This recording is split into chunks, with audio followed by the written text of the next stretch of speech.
नमस्कार। आइए सुनते हैं मुंशी प्रेमचंद जी के द्वारा लिखी हुई एक कहानी, बैंक का दिवाला। लखनऊ नेशनल बैंक के दफ्तर में लाला साईं दास आराम कुर्सी पर लेटे हुए शेयरों का भाव देख रहे थे और सोच रहे थे कि इस बार हिस्सेदारों को मुनाफा कहाँ से दिया जाएगा।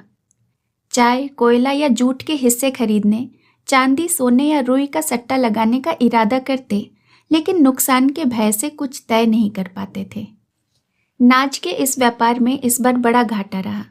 हिस्सेदारों के ढांढस के लिए हानि लाभ का कल्पित ब्यौरा दिखाना पड़ा और नफा पूंजी से देना पड़ा। इससे फिर नाज के व्यापार में हाथ डालते जी कांपता था, पर रुपये को बेकार डाल रखना असंभव था।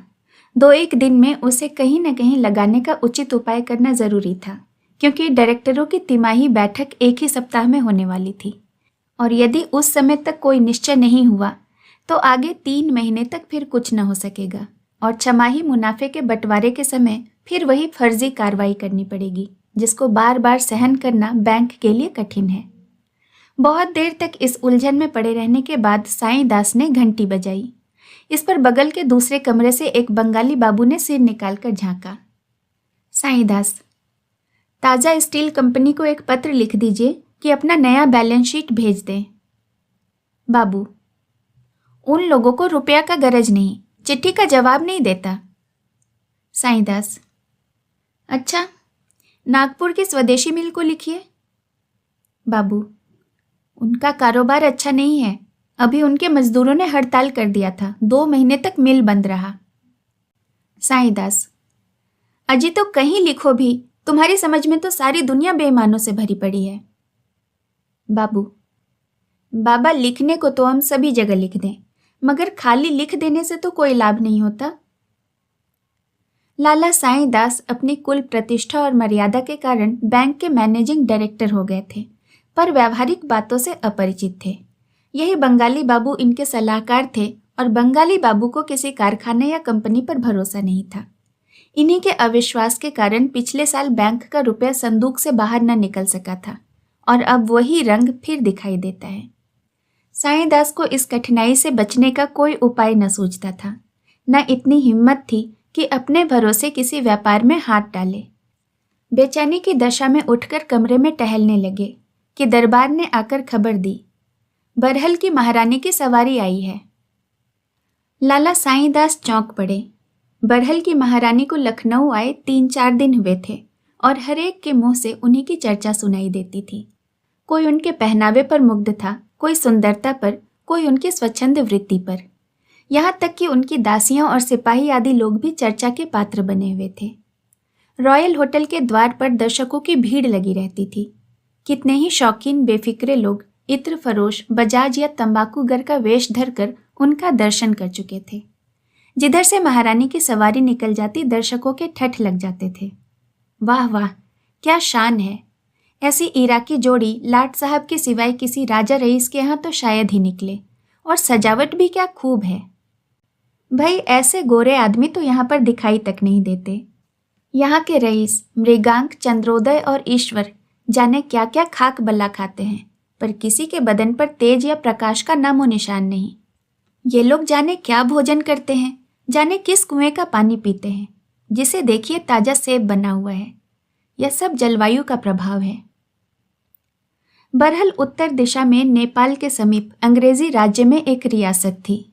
यद्यपि जनता उन्हें बहुत मालदार समझती थी, पर वास्तव में उस रियासत की आमदनी 2 लाख से अधिक न थी। हाँ, क्षेत्रफल बहुत विस्तृत था, बहुत भूमि ऊसर और उजाड़ थी। बसा हुआ भाग भी पहाड़ी और बंजर ही था। जमीन बहुत सस्ती उठती थी। लाला साईं दास ने तुरंत अलगनी से रेशमी सूट उतारकर पहन लिया और मेज पर आकर शान से बैठ गए, मानो राजा रानियों का यहाँ आना कोई साधारण सी बात है। दफ्तर के क्लर्क भी संभल गए। सारे बैंक में सन्नाटे की हलचल पैदा हो गई। दरबार ने पगड़ी संभाल ली, चौकीदार ने तलवार निकाल ली और अपने स्थान पर खड़ा हो गया। पंखा कुली की मीठी नींद भी टूटी और बंगाली बाबू महारानी के स्वागत के लिए दफ्तर से बाहर निकले। साईं दास ने बाहरी ठाठ तो बना लिया, किंतु चित्त आशा और भय से चंचल हो रहा था। एक रानी से व्यवहार करने का यह पहला ही अवसर था। घबराते थे कि बात करते बने या ना बने। रईसों का मिजाज आसमान पर होता है। मालूम नहीं मैं बात करने में कहीं चूक जाऊं तो। उन्हें इस समय अपने में एक कमी सी मालूम हो रही थी। वह राजसी नियमों से अनभिज्ञ थे। उनका सम्मान किस प्रकार करना चाहिए, उनसे बातें करने में किन किन बातों का ध्यान रखना चाहिए, उनकी मर्यादा रक्षा के लिए कितनी नम्रता उचित है, इस प्रकार के प्रश्न से वे बड़े असमंजस में पड़े हुए थे और जी चाहता था कि किसी तरह इस परीक्षा से छुटकारा हो जाए। व्यापारियों, मामूली जमींदारों या रईसों से वह रुखाई और सफाई का बर्ताव किया करते थे और पढ़े लिखे सज्जनों से शील और शिष्टता का।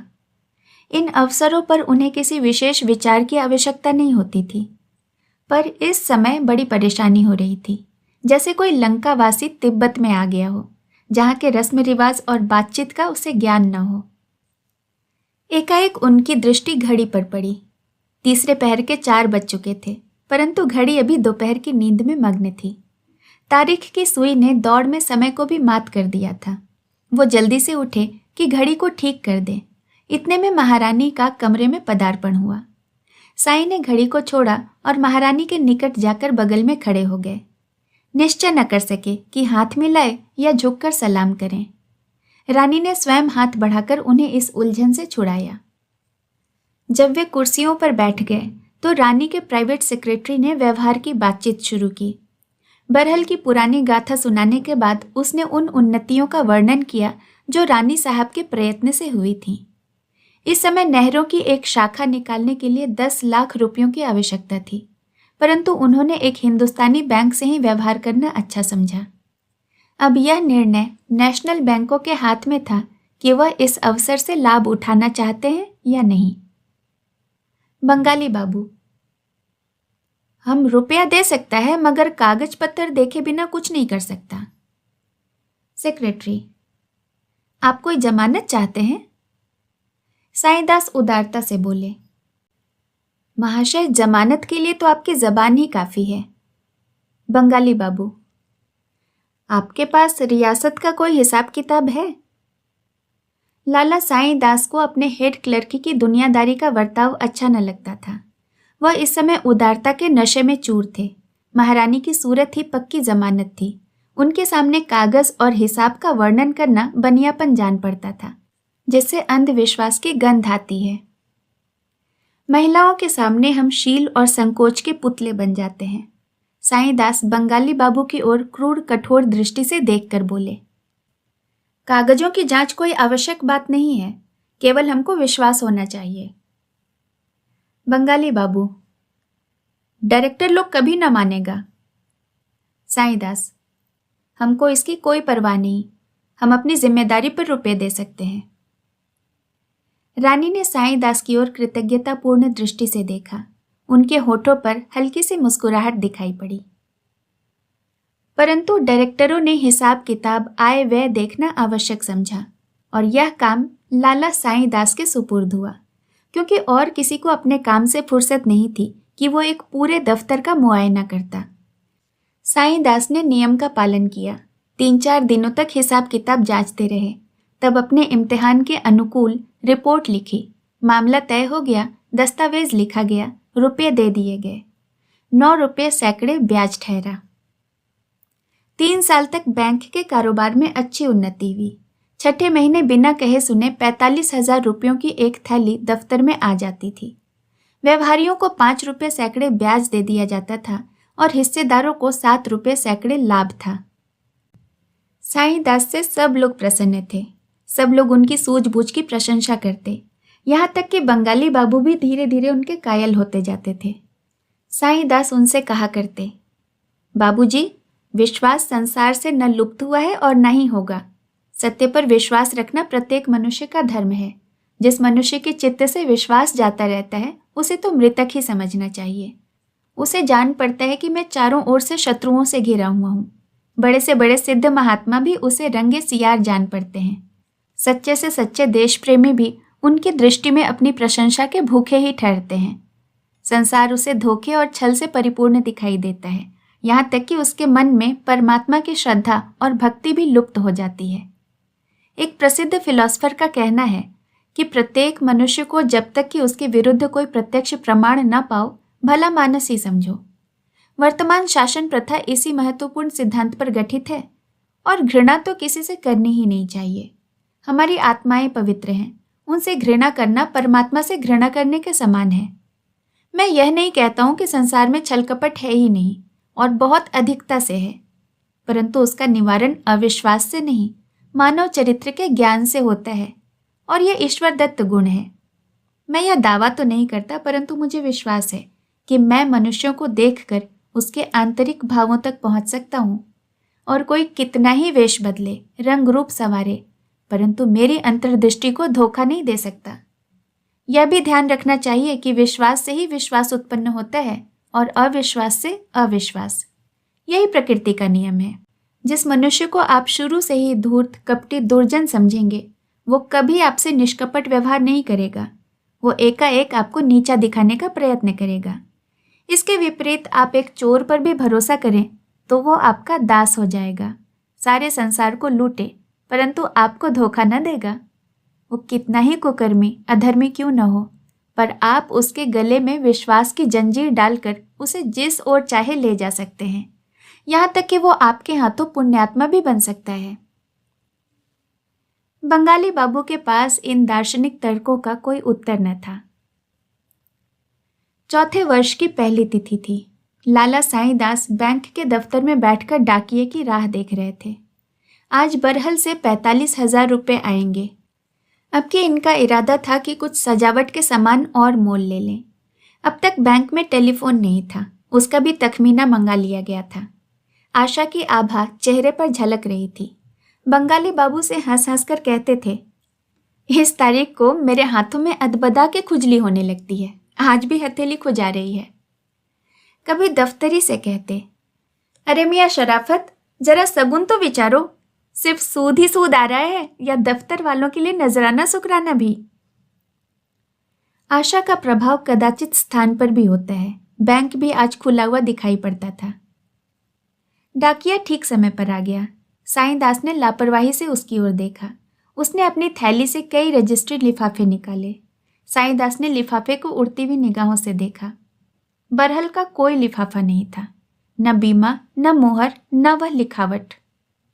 कुछ निराशा सी हुई। जी में आया डाकिया से पूछे कि कोई रजिस्ट्री रह तो नहीं गई, पर रुके। दफ्तर के क्लर्कों के सामने इतना अधैर्य अनुचित था। किंतु जब डाकिया चलने लगा तब उनसे न रहा गया। पूछ ही बैठे, अरे भाई, कोई बीमा का लिफाफा रह तो नहीं गया? आज तो उसे आना चाहिए था। डाकिया ने कहा, सरकार, भला ऐसी बात हो सकती है? और कहीं भूल चूक चाहे जो भी हो जाए, पर आपके काम में कहीं भूल हो सकती है भला? साईंदास का चेहरा उतर गया, जैसे कच्चे रंग पर पानी पड़ जाए। डाकिया चला गया तो बंगाली बाबू से बोले, यह देर क्यों हुई? और तो कभी ऐसा नहीं होता था। बंगाली बाबू ने निष्ठुर भाव से उत्तर दिया, किसी कारण से देर हो गई होगी, घबराने की कोई बात नहीं। निराशा असंभव को संभव बना देती है। साईंदास को इस समय यह ख्याल हुआ कि कदाचित पार्सल से रुपए आते हों। हो सकता है 3,000 अशर्फियों का पार्सल करा दिया हो। यद्यपि इस विचार को औरों पर प्रकट करने का उन्हें साहस न हुआ, पर उन्हें यह आशा उस समय तक बनी रही जब तक पार्सल वाला डाकिया नहीं आ गया। अंत में संध्या को वह बेचैनी की दशा में उठकर घर चले गए। अब खत या तार का इंतजार था। 2-3 बार झुंझला कर उठे, डांट कर पत्र लिखूं और साफ साफ कह दूं कि लेन देन के मामले में वादा पूरा न करना विश्वासघात है। एक दिन की देर भी बैंक के लिए घातक हो सकती है। इससे यह होगा कि फिर कभी ऐसी शिकायत करने का अवसर न मिलेगा। परंतु फिर कुछ सोचकर न लिखा। शाम हो गई थी और कई मित्र आ गए। गपशप होने लगी। इतने में पोस्टमैन ने शाम की डाक दी। यूं वह पहले अखबार को खोला करते थे, पर आज चिट्ठियां खोली, किंतु बरहल का कोई पत्र नहीं था। तब बेदम होकर अंग्रेजी अखबार खोला। पहले ही तार का शीर्षक देखकर उनका खून सर्द हो गया। लिखा था, कल शाम को बरहल की महारानी जी का 3 दिन की बीमारी के बाद देहांत हो गया। इसके आगे एक संक्षिप्त नोट में लिखा हुआ था, बरहल की महारानी की अकाल मृत्यु केवल इस रियासत के लिए नहीं किंतु समस्त प्रांत के लिए शोकजनक घटना है। बड़े बड़े वैद्यराज अभी रोग की परख भी न कर पाए थे कि मृत्यु ने काम तमाम कर दिया। रानी जी को सदैव अपनी रियासत की उन्नति का ध्यान रहता था। उनके थोड़े से राज्यकाल में ही उनकी रियासत को जो लाभ हुए वे चिरकाल तक स्मरण रहेंगे। यद्यपि यह मानी हुई बात थी कि राज्य उनके बाद दूसरे के हाथ में जाएगा, तथापि यह विचार कभी रानी साहिबा के कर्तव्य पालन में बाधक नहीं बना। शास्त्रानुसार उन्हें रियासत की जमानत पर ऋण लेने का अधिकार न था, परंतु प्रजा की भलाई के विचार से उन्होंने कई बार इस नियम का उल्लंघन किया। हमें विश्वास है कि यदि वह कुछ दिन और जीवित रहती तो रियासत को ऋण मुक्त कर देती। उन्हें रात दिन इसका ध्यान रहता था, परंतु इस असामयिक मृत्यु ने यह फैसला दूसरों के अधीन कर दिया है। देखना चाहिए कि इन ऋणों का क्या परिणाम होता है। हमें विश्वस्त रीति से मालूम हुआ है कि नए महाराज ने, जो आजकल लखनऊ में विराजमान है, अपने वकीलों की सम्मति के अनुसार मृतक महारानी के ऋण संबंधी हिसाबों को चुकाने से इनकार कर दिया है। हमें भय है कि इस निश्चय से महाजनी टोले में बड़ी हलचल पैदा हो गई होगी और लखनऊ के कितने ही धन संपत्ति के स्वामियों को यह शिक्षा मिल जाएगी कि ब्याज का लोभ कितना अनिष्टकारी होता है। लाला साईं दास ने अखबार मेज पर रख दिया और आकाश की ओर देखा, जो निराशा का अंतिम आश्रय है। अन्य मित्रों ने भी यह समाचार पढ़ा। इस प्रश्न पर वाद विवाद होने लगा। साईं दास पर चारों ओर से बौछार पड़ने लगी। सारा दोष उन्हीं के सिर मढ़ा गया और उनके चिरकाल की कार्यकुशलता और परिणामदर्शिता मिट्टी में मिल गई। बैंक इतना बड़ा घाटा सहने में असमर्थ था। अब यह विचार उपस्थित हुआ कि कैसे उसके प्राणों की रक्षा की जाए। शहर में खबर फैलते ही लोग अपने रुपए वापस लेने को आतुर हो गए। सुबह से शाम तक लेनदारों का तांता लगा रहता। जिन लोगों का धन चालू हिसाब में था उन्होंने तुरंत निकाल लिया और कोई उज्र न सुना। यह उसी पत्र के लेख का फल था कि नेशनल बैंक की साख उठ गई। धीरज से काम लेते तो बैंक संभल जाता, परंतु आंधी और तूफान में कौन नौका स्थिर रह सकती है। अंत में खजांची ने टाट उलट दिया। बैंक की नसों से इतनी रक्तधाराएं निकली कि वह प्राण रहित हो गया। 3 दिन बीत चुके थे। बैंक घर के सामने सहस्रों आदमी एकत्रित थे। बैंक के द्वार पर सशस्त्र सिपाहियों का पहरा था। नाना प्रकार की अफवाहें उड़ रही थीं। कभी कभी खबर उड़ती कि लाला साईं दास ने विषपान कर लिया। कोई उनके पकड़े जाने की सूचना लाता था। कोई कहता था कि डायरेक्टर हवालात के भीतर हो गए। एकाएक सड़क पर से एक मोटर निकली और बैंक के सामने आकर रुक गई। किसी ने कहा, बरहल के महाराज की मोटर है। इतना सुनते ही सैकड़ों मनुष्य मोटर की ओर घबराए हुए दौड़े और उन लोगों ने मोटर को घेर लिया। कुंवर जगदीश सिंह महारानी की मृत्यु के बाद वकीलों की सलाह लेने लखनऊ आए थे। बहुत कुछ सामान भी खरीदना था। वे इच्छाएं जो चिरकाल से ऐसे सुअवसर की प्रतीक्षा में बंधी थी, पानी की भांति राह पाकर उबल पड़ती थीं। यह मोटर आज ही ली गई थी। नगर में एक कोठी लेने की बातचीत हो रही थी। बहुमूल्य विलास वस्तुओं से लदी एक गाड़ी बरहल के लिए चल चुकी थी। यहाँ भीड़ देखी तो सोचा कोई नवीन नाटक होने वाला है। मोटर रोक दी। इतने में सैकड़ों की भीड़ लग गई। कुंवर साहब ने पूछा, आप लोग यहाँ क्यों जमा हैं? कोई तमाशा होने वाला है क्या? एक महाराज, जो देखने में कोई बिगड़े रईस मालूम होते थे, बोले, जी हाँ, बड़ा मजेदार तमाशा है। कुंवर, किसका तमाशा है? वह तकदीर का। कुंवर महाशय को यह उत्तर पाकर आश्चर्य हुआ, परंतु सुनते आते थे कि लखनऊ वाले बात बात में बात निकाला करते हैं, अतः उसी ढंग से उत्तर देना आवश्यक हुआ। बोले, तकदीर का खेल देखने के लिए यहाँ आना तो आवश्यक नहीं। लखनवी महाशय ने कहा, आपका कहना सच है, लेकिन दूसरी जगह यह मजा कहाँ। यहाँ सुबह से शाम तक के बीच भाग्य ने कितनों को धनी से निर्धन और निर्धन से भिखारी बना दिया है। सवेरे जो लोग महलों में बैठे थे उन्हें इस समय वृक्ष की छाया भी नसीब नहीं। जिनके द्वार पर सदावर्त खुलते थे उन्हें इस समय रोटियों के लाले पड़े हुए हैं। अभी 1 सप्ताह पहले जो लोग काल गति, भाग्य के खेल और समय के फेर को कवियों की उपमा समझते थे, इस समय उनकी आह और करुण क्रंदन वियोगियों को भी लज्जित करता है। ऐसे तमाशे और कहाँ देखने में आवेंगे। कुंवर, जनाब आपने तो पहेली को और गाढ़ा कर दिया। देहाती हूं, मुझसे साधारण तौर से बात कीजिए। इस पर एक सज्जन ने कहा, साहब यह नेशनल बैंक है, इसका दिवाला निकल गया है। आदाब अर्ज, मुझे पहचाना? कुंवर साहब ने उसकी ओर देखा तो मोटर से कूद पड़े और उनसे हाथ मिलाते हुए बोले, अरे मिस्टर नसीम, तुम यहाँ कहाँ भाई? तुमसे मिलकर बड़ा आनंद हुआ। मिस्टर नसीम कुंवर साहब के साथ देहरादून कॉलेज में पढ़ते थे। दोनों साथ साथ देहरादून की पहाड़ियों पर सैर करते थे। परंतु जब से कुंवर महाशय ने घर के झंझटों से विवश होकर कॉलेज छोड़ा, तब से दोनों मित्रों की भेंट नहीं हुई थी। नसीम भी उनके आने के कुछ समय पीछे अपने घर लखनऊ चले आए थे। नसीम ने उत्तर दिया, शुक्र है आपने पहचाना तो। कहिए, अब तो पौ 12 हैं, कुछ दोस्तों की भी सुध है। कुंवर, सच कहता हूं, तुम्हारी याद तो हमेशा आया करती थी। कहो, आराम से तो हो? मैं रॉयल होटल में टिका हूं, आ जाओ तो इत्मीनान से बातचीत होगी। नसीम, जनाब इत्मीनान तो नेशनल बैंक के साथ ही चला गया। अब तो रोजी रोटी की फिक्र सवार है। जो कुछ जमा पूंजी थी सब आपको भेंट हो गई। इस दिवाले ने फकीर बना दिया है। अब तो आपके दरवाजे पर आकर धरना दूंगा। कुंवर, तुम्हारा घर है, बेखटके आ जाओ। क्यों न मेरे साथ ही चलो? क्या बताऊं, मुझे तो कुछ भी ध्यान न था कि मेरे इनकार करने का यह फल होगा।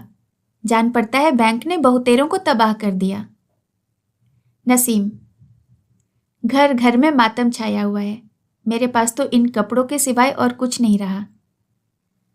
इतने में एक तिलकधारी पंडित जी आ गए और बोले, साहब आपके शरीर पर तो वस्त्र हैं, यहाँ तो धरती आकाश का ठिकाना नहीं। राघोजी पाठशाला का अध्यापक हूँ। पाठशाला का सब धन इसी बैंक में जमा था। 50 विद्यार्थी इसी के आश्रय संस्कृत पढ़ते और भोजन पाते थे। कल से पाठशाला बंद हो जाएगी। दूर दूर के विद्यार्थी हैं, वो किस तरह अपने घर पहुंचेंगे ईश्वर ही जाने। एक महाशय जिनके सिर पर पंजाबी ढंग की पगड़ी थी, गाढ़े का कोट और चमरौंधा जूता पहने हुए थे, आगे बढ़ाए और नेतृत्व के भाव से बोले, महाशय इस बैंक के फेल्योर ने कितने ही इंस्टीट्यूशनों को समाप्त कर दिया है। लाला दीनानाथ का अनाथालय अब एक दिन भी नहीं चल सकता। उसके 1 लाख रुपये डूब गए। अभी 15 ही दिन हुए, मैं डेपुटेशन से लौटा तो 15,000 रुपये अनाथालय कोष में जमा किए थे, मगर अब कहीं एक कौड़ी का ठिकाना नहीं। एक बूढ़े ने कहा, साहब मेरी तो जिंदगी भर की कमाई मिट्टी में मिल गई। अब तो कफन का भी भरोसा नहीं। धीरे धीरे और भी लोग एकत्र हो गए और साधारण बातचीत होने लगी। प्रत्येक मनुष्य अपने पास वाले को अपनी दुख कथा सुनाने लगा। कुंवर साहब आधे घंटे तक नसीम के साथ खड़े ये विपत कथाएं सुनते रहे। जो ही मोटर पर बैठे और होटल की ओर चलने की आज्ञा दी, त्यों ही उनकी दृष्टि एक मनुष्य पर पड़ी जो पृथ्वी पर सिर झुकाए बैठा था। यह एक अहिर लड़का था। लड़कपन में कुंवर साहब के साथ खेला करता था। उस समय उनमें ऊंच नीच का विचार न था। कबड्डी खेले, साथ पेड़ों पर चढ़े, चिड़ियों के बच्चे चुराए थे। जब कुंवर जी देहरादून पढ़ने गए थे, तब यह अहिर लड़का शिवदास अपने बाप के साथ लखनऊ चला गया। उसने यहाँ एक दूध की दुकान खोली थी। कुंवर साहब ने उसे पहचाना और उच्च स्वर से पुकारा, अरे शिवदास, इधर देखो। शिवदास ने बोली सुनी किंतु सिर न उठाया। वो अपने स्थान पर बैठा ही कुंवर साहब को देख रहा था। बचपन के वे दिन याद आ रहे थे जब वह जगदीश के साथ गुल्ली डंडा खेला करता था, जब दोनों बूढ़े गफूर मियाँ को मुंह चिढ़ाकर घर में छिप जाते थे, जब वो इशारों से जगदीश को गुरुजी के पास से बुला लेता था और दोनों रामलीला देखने चले जाते थे। उसे विश्वास था कि कुंवर जी मुझे भूल गए होंगे। वे लड़कपन की बातें अब कहाँ, मैं कहाँ और कहाँ यह। लेकिन कुंवर साहब ने उसका नाम लेकर बुलाया तो उसने प्रसन्न होकर मिलने के बदले और भी सिर नीचा कर लिया और वहां से टल जाना चाहा। कुंवर साहब की सहृदयता में वह साम्य भाव न था, मगर कुंवर साहब उसे हटते देखकर मोटर से उतरे और उसका हाथ पकड़कर बोले, अरे शिवदास, क्या मुझे भूल गए? अब शिवदास अपने मनोवेग को रोक न सका। उसके नेत्र डबडबा आए। कुंवर के गले से लिपट गया और बोला, भूला तो नहीं हूं, पर आपके सामने आते लज्जा आती है। कुंवर, यहाँ दूध की दुकान करते हो क्या? मुझे तो मालूम ही नहीं था, नहीं तो अठवारों से पानी पीते पीते जुकाम क्यों होता। आओ, इसी मोटर में बैठ जाओ, मेरे साथ होटल चलो, तुमसे बातें करने को जी चाहता है। तुम्हें बरहल ले चलूंगा और एक बार फिर से गुल्ली डंडा खेलेंगे। शिवदास, ऐसा नहीं कीजिए, नहीं तो देखने वाले हंसेंगे। मैं होटल में आ जाऊंगा, वही हजरतगंज वाले होटल में ठहरे हैं ना? कुंवर, हाँ, आओगे ना अवश्य? शिवदास, आप बुलाएंगे और मैं ना आऊंगा? कुंवर, यहाँ कैसे बैठे हो? दुकान तो चल रही है ना? शिवदास, आज सवेरे तक तो चलती थी, आगे का हाल नहीं मालूम। कुंवर, तुम्हारे रुपए भी बैंक में जमा थे? शिवदास, जब आऊंगा तो बताऊंगा। कुंवर साहब मोटर पर आ बैठे और ड्राइवर से बोले, होटल की ओर चलो। ड्राइवर, हुजूर ने वाइटवे कंपनी की दुकान पर चलने की आज्ञा जो दी थी। कुंवर, अब उधर ना जाऊंगा। ड्राइवर, जैकब साहब बैरिस्टर के यहाँ भी न चलेंगे? कुंवर, नहीं, कहीं मत चलो, मुझे सीधे होटल पहुंचाओ। निराशा और विपत्ति के इन दृश्यों ने जगदीश सिंह के चित्त में एक प्रश्न उपस्थित कर दिया कि अब मेरा क्या कर्तव्य है।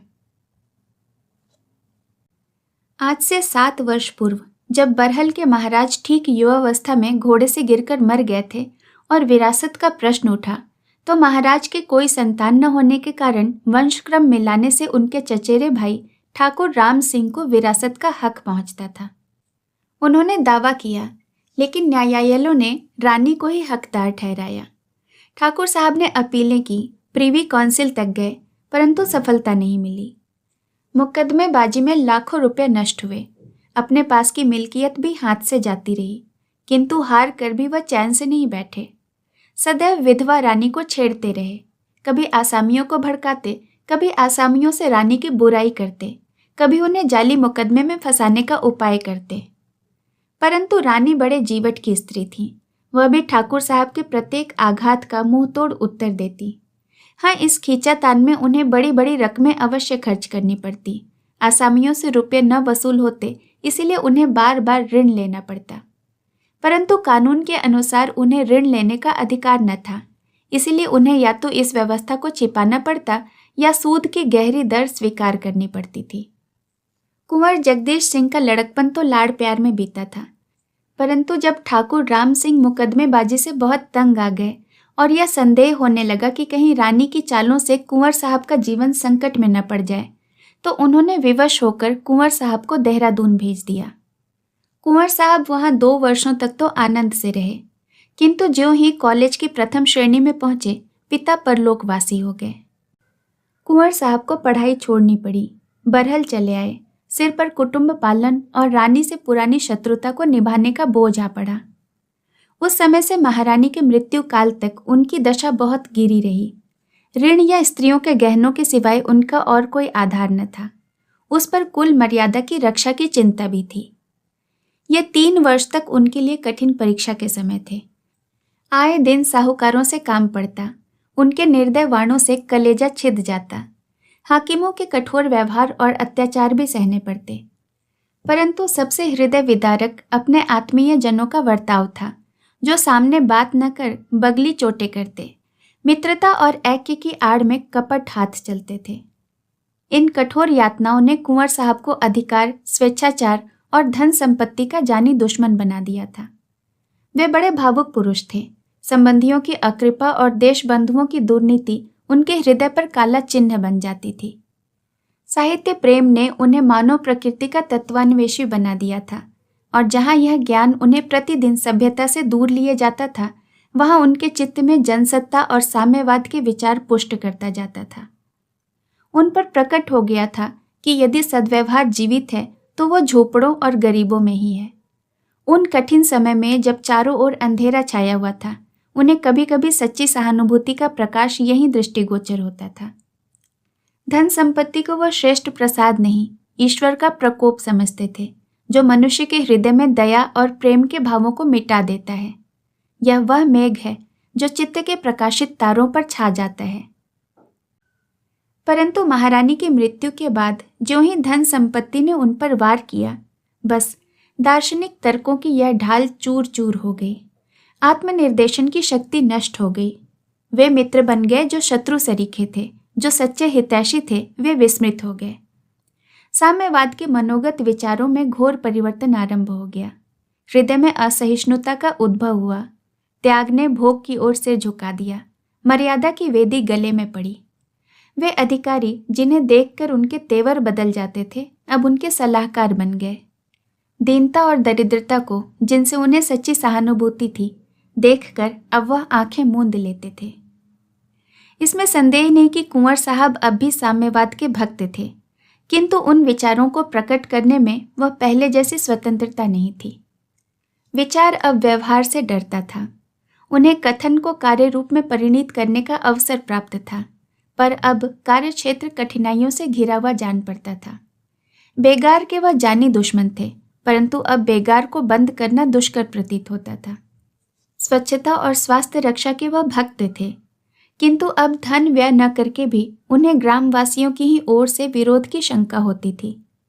आसामियों से पोत उगाहने में कठोर व्यवहार को वह पाप समझते थे, मगर अब कठोरता के बिना काम न चलता जान पड़ता था। सारांश यह कि कितने ही सिद्धांत जिन पर पहले उनकी श्रद्धा थी, अब असंगत मालूम होते थे। परंतु आज जो दुखजनक दृश्य बैंक में होते नजर आए, उन्होंने उनके दया भाव को जागृत कर दिया। उस मनुष्य की सी दशा हो गई जो नौका में बैठा सुरम्य तट की शोभा का आनंद उठाता हुआ किसी स्मशान के सामने आ जाए और चिता पर लाशें जलती देखे, शोक संतप्त करुण क्रंदनों को सुने और नाव से उतरकर उनके दुख में सम्मिलित हो जाए। रात के 10 बज गए थे। कुंवर साहब पलंग पर लेटे थे।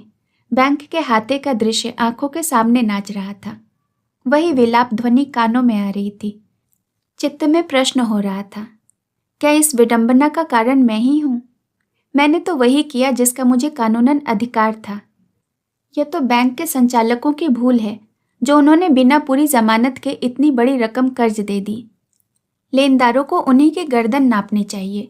मैं कोई खुदाई फौजदार तो नहीं कि दूसरों की नादानी का फल भोगूं। फिर विचार पलटा। मैं नाहक इस होटल में ठहरा। 40 रुपये प्रतिदिन देने पड़ेंगे।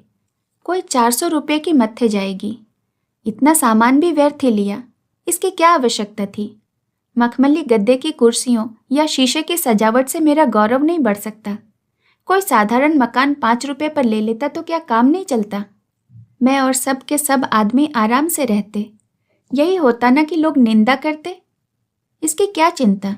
जिन लोगों के मत्थे या ठाठ कर रहा हूं, वे गरीब तो रोटियों को तरस रहे हैं। यही 10-12 हजार रुपये लगाकर एक कुएं बनवा देता तो सहस्रों दिनों का भला हो जाता। अब फिर लोगों के चकमे में ना आऊंगा। यह मोटर कार व्यर्थ है। मेरा समय इतना महंगा नहीं कि आधे आधे घंटे की किफ़ायत के लिए मैं 200 रुपये महीने खर्च में उड़ा दूं। फाका करने वाले आसामियों के सामने मोटर दौड़ाना उनकी छातियों पर मूंग दलना है। माना कि वे रौब में आ जाएंगे। जिधर से निकलूंगा सैकड़ों स्त्रियां और बच्चे देखने के लिए खड़े हो जाएंगे।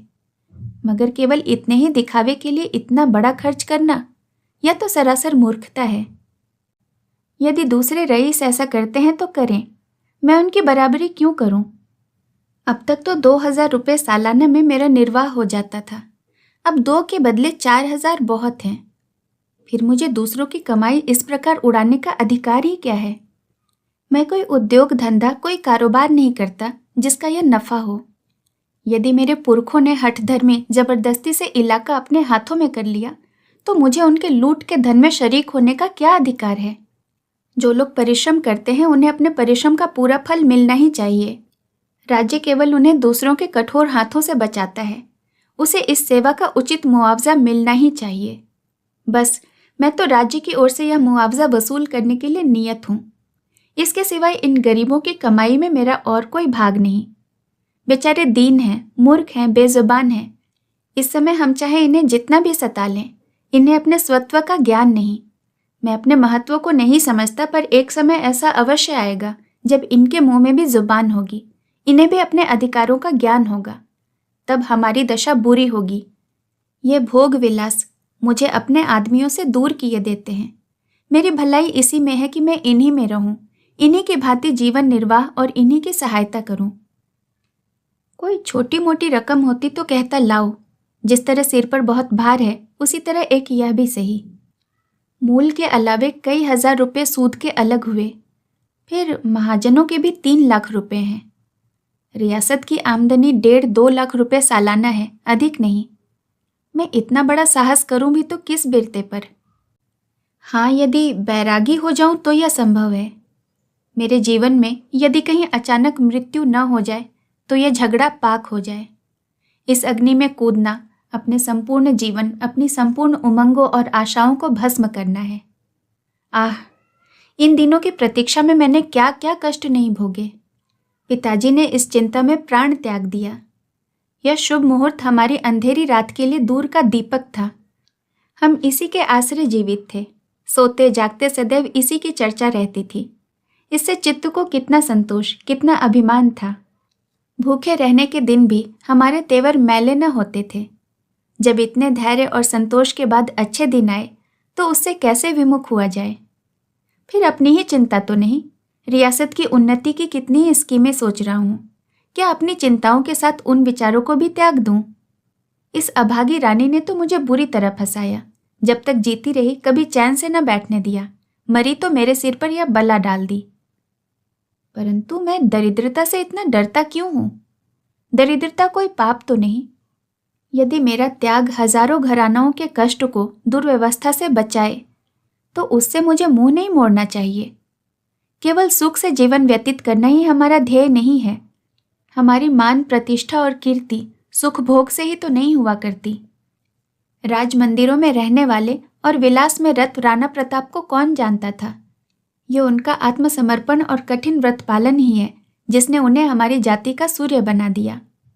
श्री रामचंद्र ने यदि अपना जीवन सुख भोग में बिताया होता तो आज हम उनका नाम भी नहीं जानते। उनके आत्म बलिदान ने ही उन्हें अमर बना दिया। हमारी प्रतिष्ठा धन और विलास पर आलंबित नहीं है। मैं मोटर पर सवार हुआ तो क्या हुआ, और टट्टू पर चढ़ा तो क्या, होटल में रहा तो क्या, और किसी मामूली घर में ठहरा तो क्या। बहुत होगा ताल्लुकेदार लोग मेरी हंसी उड़ावेंगे, इसकी परवाह नहीं। मैं तो हृदय से चाहता हूँ कि उन लोगों से अलग अलग रहूं। यदि इतनी निंदा से सैकड़ों परिवारों का भला हो जाए तो हर्ज ही क्या। यदि अपने घोड़े और फिटन, सैर और शिकार, नौकर चाकर और स्वार्थ साधक हित मित्रों से रहित होकर मैं सहस्रों अमीर गरीब कुटुंबों का, विधवाओं, अनाथों का भला कर सकूं, तो मुझे इसमें कदापि विलंब नहीं करना चाहिए। सहस्रों परिवारों के भाग्य इस समय मेरी मुट्ठी में है। मेरा सुख भोग उनके लिए विष और मेरा आत्मसंयम उनके लिए अमृत है। मैं अमृत बन सकता हूं तो विष क्यों बनूं? और फिर इसे आत्मत्याग समझना भी मेरी भूल है। ये एक संयोग है कि आज मैं इस जायदाद का अधिकारी हूं। मैंने उसे कमाया नहीं, उसके लिए रक्त नहीं बहाया, न ही पसीना बहाया है। यदि वह जायदाद मुझे नहीं मिली होती तो मैं सहस्रों दीन भाइयों की भांति आज जीविकोपार्जन में लगा रहता। मैं क्यों न भूल जाऊं कि मैं इस राज्य का स्वामी हूं। ऐसे ही अवसरों पर तो मनुष्य की परख होती है। मैंने वर्षों पुस्तकावलोकन किया, वर्षों परोपकार के सिद्धांतों का अनुयायी रहा। यदि इस समय उन सिद्धांतों को भूल जाऊं, स्वार्थ को मनुष्यता और सदाचार से बढ़ने दूं, तो वस्तुतः यह मेरी कायरता और स्वार्थपरता होगी। भला स्वार्थ साधना की शिक्षा के लिए गीता, मिल, एमर्सन और अरस्तु के शिष्य बनने की क्या आवश्यकता थी? यह पाठ तो मुझे अपने दूसरे भाइयों से ही मिल जाता। प्रचलित प्रथा से बढ़कर और कौन गुरु था? साधारण लोगों की भांति क्या मैं भी स्वार्थ के सामने सिर झुका दूं? तो फिर मेरी विशेषता क्या रही? नहीं, मैं विवेक बुद्धि का खून न करूंगा। जहां पुण्य कर सकता हूं, पाप न करूंगा। परमात्मा, तुम मेरी सहायता करो। तुमने मुझे राजपूत घर में जन्म दिया है। मेरे कर्म से इस महान जाति को लज्जित न करो। नहीं, कदापि नहीं। यह गर्दन स्वार्थ के सम्मुख कभी न झुकेगी। मैं राम, भीष्म और प्रताप का वंशज हूं, शरीर सेवक न बनूंगा। कुंवर जगदीश सिंह को इस समय ऐसा ज्ञात हुआ मानो वह किसी ऊंची मीनार पर चढ़ गए हैं। चित्त अभिमान से पूरित हो गया, आंखें प्रकाशमान हो गईं, परंतु एक ही क्षण में इस उमंग में उतार होने लगा। शेष कहानी सुनेंगे अगले भाग में। धन्यवाद।